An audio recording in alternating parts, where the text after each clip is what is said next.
With a lot of power comes a lot of responsibilities. Now, with artificial intelligence, many people are comparing it to the power of God.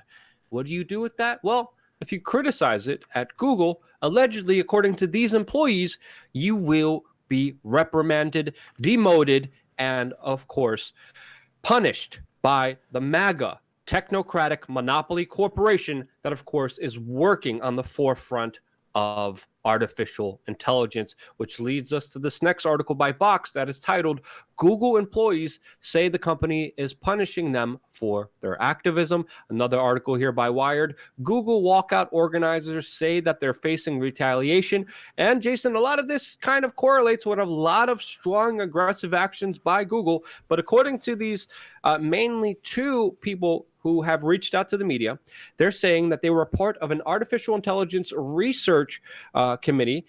They were working on the AI ethics board of Google, and both these women detail their experiences with, of course, not only their co-workers, not only other allegations, but specifically raising ethics concerns when it comes to artificial intelligence, which, by the way, Google has also expanded their offices and their laboratories in artificial intelligence to Africa now, which CNN, of course, congratulates and sees as a great thing, bringing up in their article about this the, quote, benefits of artificial intelligence and how artificial intelligence is racist and how the facial recognition systems don't pick up black faces and ethnic faces and women faces as much as they do white man's faces. And of course, the algorithm AI system that's going to track, trace, and database you and has the ultimate power of God to subjugate you to their will. Yeah, it needs to be more diverse. And of course, the bigger aspects that I'm trying to bring up here is, of course, how this is a big, huge, double-edged sword. And of course, with new expansions of laboratories in Africa, many people are saying that this will allow Google to get away with a lot more with a lot less oversight, which surely is what these employees are talking about.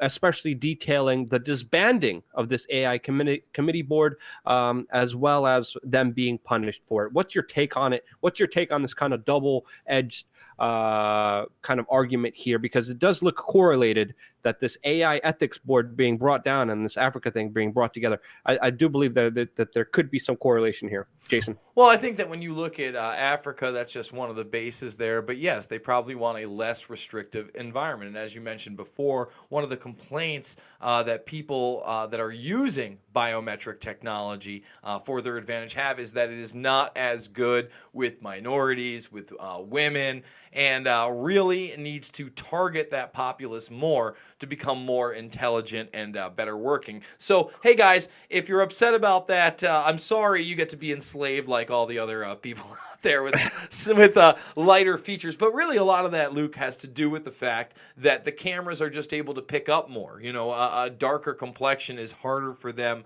to basically integrate and look at and interpolate and basically say, hey, this is that person. Remember, none of it's perfect anyway. Now, on top of that, with the ethics boards, we were encouraged when over the summer, Luke, we had people speaking out at Google about Project Maven, which was the artificial intelligence drone program, where they're saying, listen, we're not so sure we want to help the military drone strike human beings. And there were many people that signed that petition. Do you think Google cared? They're like, no, you want to keep your job, right?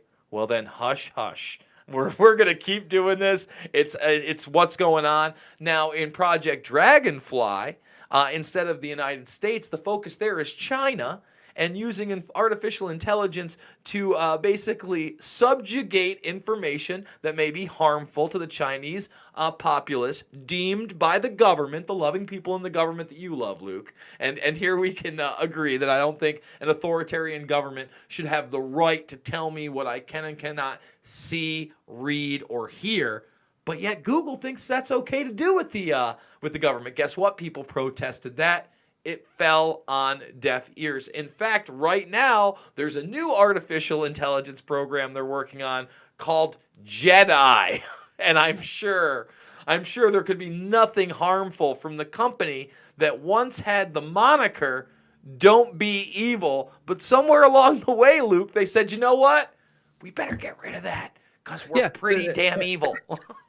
There's also Project Dragonfly, which is absolutely terrifying when you understand how, Google has been working with China, and allegedly this project is off. But again, it's been on, according to many, protests within the company. There's been a lot of voices within the company that are raising a lot of concerns, and we should listen to them. I think their voices should be heard because of the astronomical power that they have, and also the creepy names that they have of their projects. Project Dragonfly, Project Maven, Project Jedi. Holy cow. There's a lot of projects here.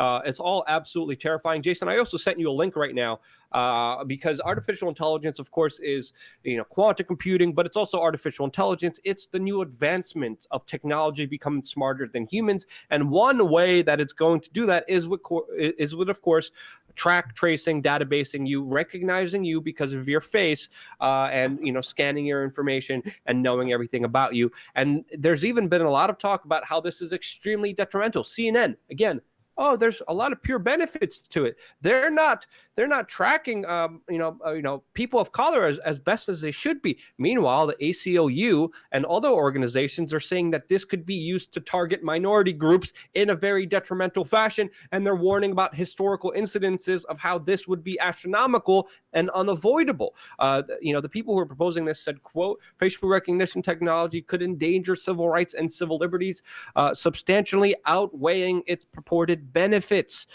This is what the ordinance specifically states. Legal enforceable safeguards, including robust transparency, oversight, and accountability measures, must be in place to protect civil rights and civil liberties before any surveillance technology is deployed. And I definitely agree with you. And that's definitely not happening with Google. The people who are calling for a lot of those measures, who are talking about the moral conundrums, the ethics behind this, they're getting, allegedly, according to these employees, demoted.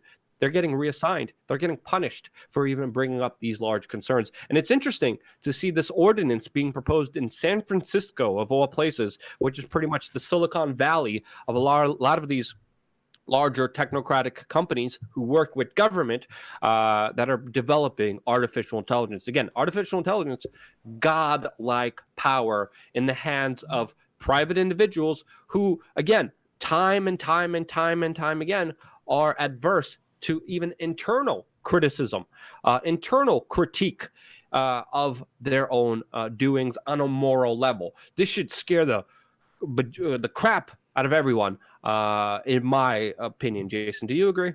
Well, I mean, biometric technology has been around for quite some time, but to actually have it move in real time, to have the databases grow and grow and grow, and to see it in use in places like China, on the fly when there's a jaywalker or somebody smoking in a non-smoking area or doing something illegal, to where it not only identifies you, but then goes into your bank account and takes the fine out immediately. And that's in a society that we know is working with who?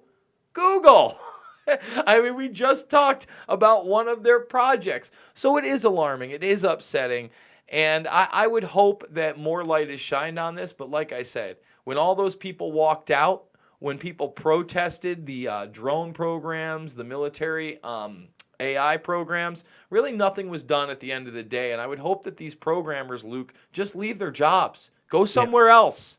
Yeah, just officially for the record, let me just correct you a little bit, because Google has announced that they have ended Project Dragonfly, which of course was their participation, but many Google employees are still suspect that it is still working on this project to, of course, start an online censorship kind of website for specifically China, working, of course, with the Chinese government. But there's probably a lot more coordination with this private industry, especially with the way that we are finding out that China works with private businesses in their country. And again, all this is just absolutely terrifying, because it seems like they are just motivated with, of course, just power, with just money. And when you have artificial intelligence, that power is godly. It is enormous, and it is something that we should be extremely critical of, extremely skeptical of, and we're not. CNN is telling you how great it is and how we need more minorities subjugated by this artificial intelligence track, trace, and database system, which is absolutely terrifying,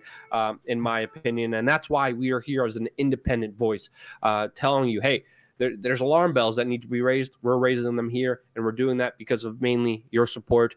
Check out our t-shirt store, teesprings.com/ I think store, whatever. The link is in the description below.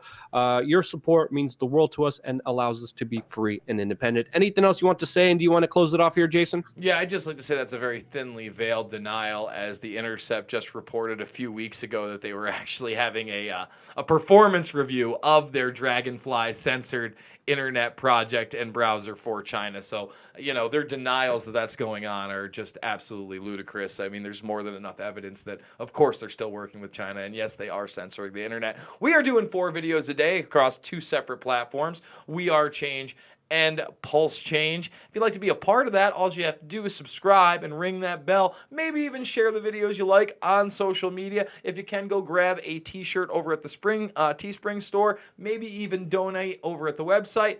Become a member on the regular YouTube channel. That also helps us out. We're going to be doing exclusive content for that. But mainly, get out there and be the change you want to see in the world.